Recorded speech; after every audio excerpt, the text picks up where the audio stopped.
미국 연준의 기준금리 인하 소식이 있었지만, 그리고 양적 완화 이야기도 있었지만, 자, 오늘 우리나라 증시뿐만 아니고 아시아권 증시, 그리고 미국의 선물 지수 모두 약세 흐름을 보였습니다. 자, 그러다 보니까 시장 참여자분들의 분위기가 많이 무거워졌는데요. 하지만 오늘 증시를 복귀해 보게 되면요, 주식시장의 중요한 흐름이 바뀌었다라는 것을 우리가 실감할 수 있었습니다.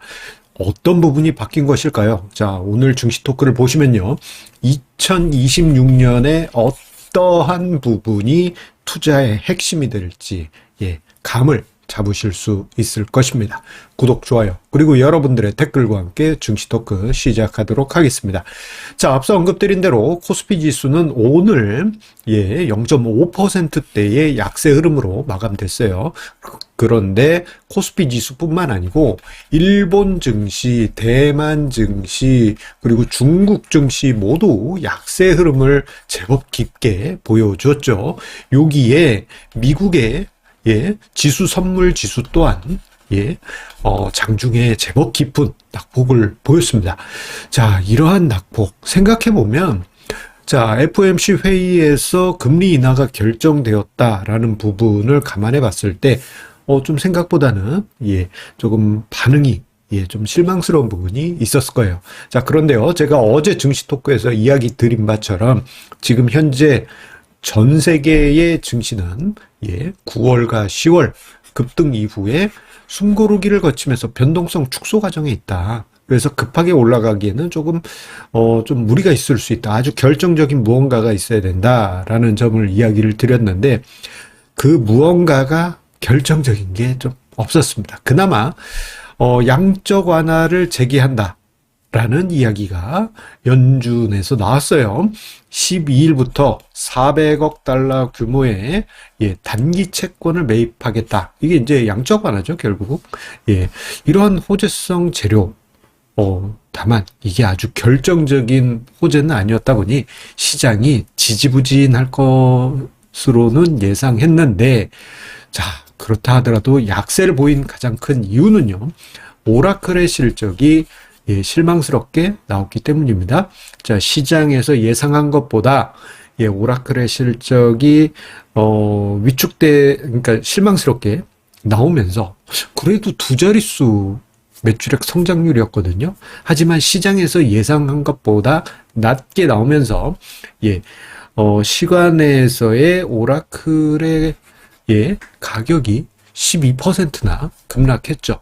이로 인해서 미국 지수 선물이 하락하고 전 세계 증시가, 아시아권 증시가 흔들리는 그러한 모습이 나타나게 된 것입니다. 결국 이로 인해서 우리나라 대형주들 약세를 보였고, 또 오늘이 하필이면 선물 옵션 동시 만기일 아닙니까? 이런 영향들이 복합적으로 얽히면서 시장을 억눌렀습니다. 자, 그런데 지수는 그랬는데 조금 특이한 부분이 있어요. 지금 화면상의 위에 도표를 보시게 되면요, 지금 도표의 위쪽은 코스피 지수, 아래쪽은 소형업종 지수입니다.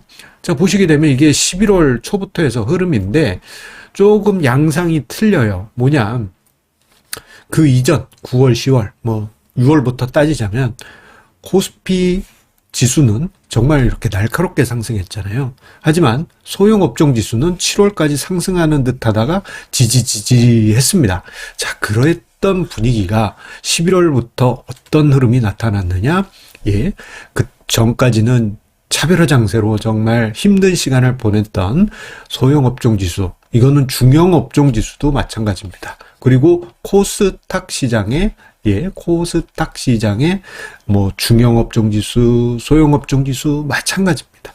재미없게 흘러갔는데 11월부터 시장이, 그러니까 코스피 지수가 조정을 받을 때 상대적으로 잘 버텨주고, 오히려 12월 이후부터 해서는 고점을 뚫고 올라가는, 11월에 고점부를 뚫고 올라가는 그러한 흐름까지 나타납니다. 오늘 그 모습이 응축된 결과물이라고 할 수 있어요. 자, 코스피 지수가 0.55에서 0.6% 가까이 하락하는 동안, 자, 코스피 소형업종 지수는 이게 1.2% 상승한 겁니다. 제법 크게 상승한 거죠. 특히 오늘 상승 종목수와 하락 종목수를 보시게 되면요. 조금 과하게 이야기를 드리자면 상승 종목수가 하락 종목수의 1.5배 수준이었습니다. 예, 1.5배 수준. 정말 이게 상전벽해 아니겠습니까? 11월 첫 거래일. 여러분들 그때 기억나십니까? 코스피 지수 정말 끝없이 상승할 것만 같은 그 기세 속에 중소형주, 개별 종목 다 하락했잖아요. 그 모습과 정반대의 상황이 벌어진 것이죠. 자, 이러한 흐름, 역차별 장세가 나타나고 있는 것은 시장의 체질이 변화되고 있는 아주 중요한 증거라고 할 수 있겠습니다.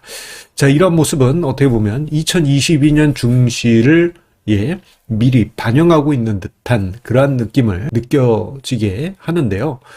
자, 요즘 이런 모습이 좀 나타나는 경향이 있어요. 왜 그럴까? 곰곰이 생각해 보면 여러 가지 복합적인 이유가 있을 수 있어요. 하나는 매년 반복된 현상, 즉 매년 보면은 이제 하반기 정도, 대략 한 5월 정도부터 해서 한 반년 동안 중소형주가 상대적으로 뒤처지고 연말부터 해서 다음해 5월까지 중소형주가 상대적으로 우위를 걷는 그러한 패턴이 나타나곤 했는데, 자, 올해도 또는 앞으로도 그러한 기대감이 시장에 반영된 것이 아닌가 그렇게 보여지고요. 최근에 수급 분위기가 많이 개선되고 있지 않습니까? 개별 종목 가지고 계신 우리 애청자님들, 내 종목 11월까지 안 올라갔는데 이상하게 내 종목 요즘 올라가네, 이러한 느낌 받으실 거예요. 이러한 효과, 상반기 하반기 효과 일정 부분 있다고 볼 수 있겠고요. 그리고 두 번째로는 지금 아직 구체적으로 나온 건 아닙니다만 코스닥 시장 활성화 정책에 대한 기대가 시장 수급의 변화를 주고 있습니다. 아직까지는 금융위에서 부인했다가 어떻게 보면 공식적인 코멘트긴 한데, 지금 시장에서는 계속 기대가 있지 않습니까? 이러한 기대가 코스닥 시장을 띄울 것이다 라는 기대와 더불어서 더 중요한 것은 코스닥 시장이 올라갈 때 코스닥만 올라가는 게 아니에요. 중소형주들도 같이 올라갑니다. 서로 커플링 되어 있거든요.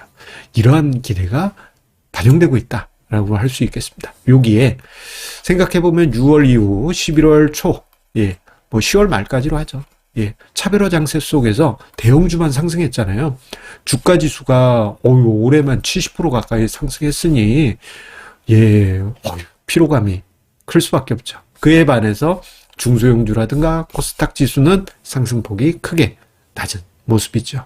자, 그렇다면 코스피 지수, 대형주 먼저 올라간 애들보다 억울하게 아직 안 올라간 종목들, 개별 종목들 이쪽으로 매기가 넘어가는 것은 어떻게 보면 자연스러운 수준일 수 있겠습니다. 따라서 이러한 모습을 감안해 보면 2026년은 개별 종목이 중심이 될 가능성이 크다.